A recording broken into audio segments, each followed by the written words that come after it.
भारतीय स्वतंत्रता के इतिहास में अनेक कम आयु के वीरों ने भी अपने प्राणों की आहुति दी है। उनमें खुदीराम बोस का नाम स्वर्णाक्षरों में लिखा जाता है। उन दिनों अनेक अंग्रेज अधिकारी भारतीयों से बहुत दुर्व्यवहार करते थे। ऐसा ही एक मजिस्ट्रेट किंग्सफोर्ड उन दिनों मुजफ्फरपुर बिहार में तैनात था। वह छोटी छोटी बातों पर भारतीयों को कड़ी सजा देता था। अतः क्रांतिकारियों ने उससे बदला लेने का निश्चय किया। कोलकाता में प्रमुख क्रांतिकारियों की एक बैठक में किंग्सफोर्ड को यमलोक पहुंचाने की योजना पर गहन विचार हुआ। उस बैठक में खुदीराम बोस भी उपस्थित थे। यद्यपि उनकी अवस्था बहुत कम थी, फिर भी उन्होंने स्वयं को इस खतरनाक कार्य के लिए प्रस्तुत किया। उनके साथ प्रफुल्ल कुमार चाकी को भी इस अभियान को पूरा करने का दायित्व दिया गया।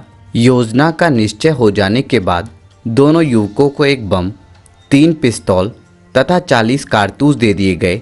दोनों ने मुजफ्फरपुर पहुंचकर एक धर्मशाला में डेरा जमा लिया। कुछ दिन तक दोनों ने किंग्सफोर्ड की गतिविधियों का अध्ययन किया।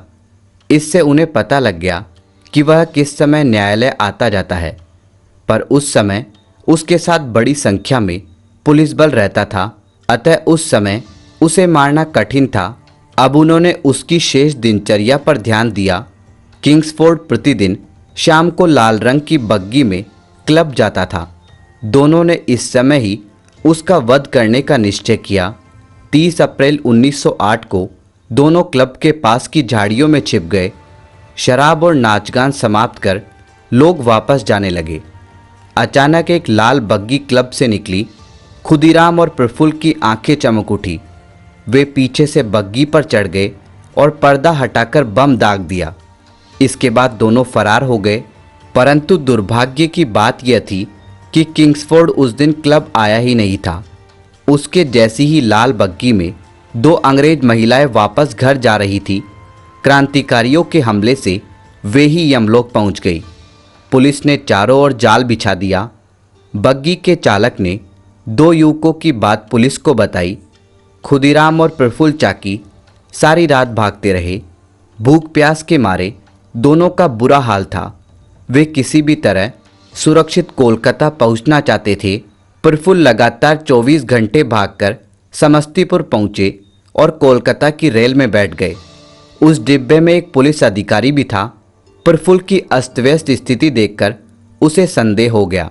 मोकामा पुलिस स्टेशन पर उसने प्रफुल्ल को पकड़ना चाहा, पर उसके हाथ आने से पहले ही प्रफुल्ल ने पिस्तौल से स्वयं पर ही गोली चला दी और बलिपथ पर चढ़ गए।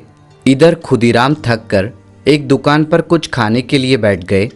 वहाँ लोग रात वाली घटना की चर्चा कर रहे थे कि वहाँ 2 महिलाएं मारी गई। यह सुनकर खुदीराम के मुंह से निकला, तो क्या किंग्सफोर्ड बच गया? यह सुनकर लोगों को संदेह हो गया और उन्होंने उसे पकड़कर पुलिस को सौंप दिया। मुकदमे में खुदीराम को फांसी की सजा घोषित की गई। 11 अगस्त 1908 को हाथ में गीता लेकर खुदीराम हंसते हंसते फांसी पर झूल गए। तब उनकी आयु 18 साल 8 महीने और 8 दिन थी। जहां वे पकड़े गए उस पूसा रोड स्टेशन का नाम अब खुदीराम के नाम पर रखा गया है। तो दोस्तों, ये थे देश की स्वतंत्रता के लिए 19 वर्ष की आयु में फांसी के फंदे को गले लगाने वाले खुदीराम बोस। दोस्तों, खुदीराम बोस के बारे में अपनी राय हमारे साथ कमेंट बॉक्स में ज़रूर शेयर करें। धन्यवाद दोस्तों, इसी प्रकार के इंटरेस्टिंग और इन्फॉर्मेटिव वीडियो हिंदी भाषा में देखने के लिए हमारे YouTube channel the historic Bharat को अभी सब्सक्राइब करें और बेल आइकन का बटन दबा दें, जिससे आपको हमारे लेटेस्ट वीडियो के नोटिफिकेशन सबसे पहले मिल सके। धन्यवाद दोस्तों।